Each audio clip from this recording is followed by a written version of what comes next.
So, Vincent has appointed himself as peacekeeper in New Orleans. How much of a stand is he prepared to take against the vampires? How much is well, that's an interesting question because I don't know that it's just him who's taking a stand. Here's what's going on. He's made good on a promise that he stated to Marcel at the end of season 3, taking back the church and turning it into a place where everybody's welcome, all the supernatural community. So what we have at the opening of season 4 is a place where everybody, whether they're werewolf, human, witch, or whatever I'm leaving out, as long as they care about New Orleans, they're cool, and we're all working towards that. And what we find pretty early on is that there might be some outside forces coming in that would upset the peace that we've had for these 5 years. You passed all that. So. Your character started as not being Vincent and then turning to Vincent, right.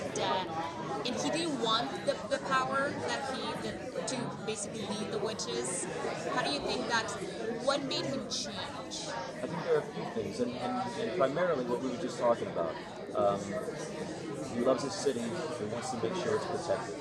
And though, I mean, you saw him shirk responsibility and have that huge job as regent on the Davina's shoulders, and maybe she wasn't 100% prepared to take it.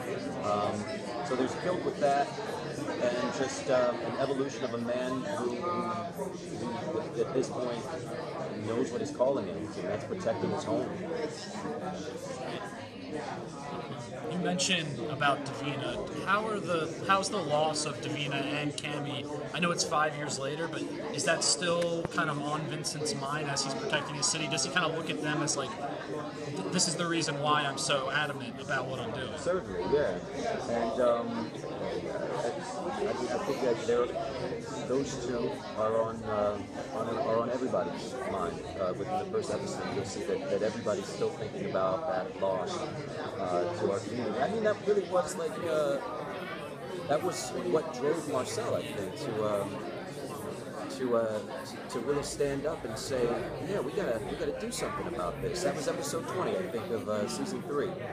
Vincent says to Marcel, I don't like you, I don't like any vampire, but I do respect you, and we gotta get these guys back for what they've done, what they continue to do, terrorizing our community, taking out good people, and really leeching off of the energy of our city. So that's how I think Marcel and Vincent sort of striked up this unlikely alliance. And again, that's something that we'll see strained and maybe upset even in the first episode of season 4. We'll see. Thank you. I'm sorry. If you could have done anything different about the way Cammy died, what would it be? If I could have done anything different about the way Cammy died, I don't know if I understand the question. If you had, like, you know how the character, there's certain power to it, if you would have had more to do in trying not to let her die. And trying not to let her die.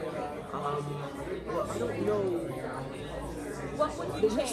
No, I don't. Well, let me just put it this way. I don't know that you could change anything. You're saying this as if Vincent is somehow a savior for Cammy. And one thing that I respected about the way Leah Pipes played the role and the way it's been written is that she's a strong, independent force of her own. She makes her own decisions. So I don't know that it's like standing in front of a freight train.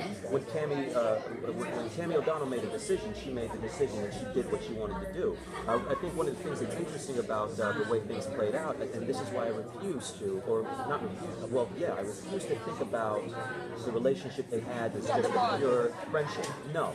I always played it, and I always think about it, as for Vincent at least, as an unrequited love, like almost like a teenage crush where, it might not be the best thing, but she wants it, So I don't know that he could do anything differently. Yeah, and I don't know that, I don't know that it's his place to do anything differently. Yeah.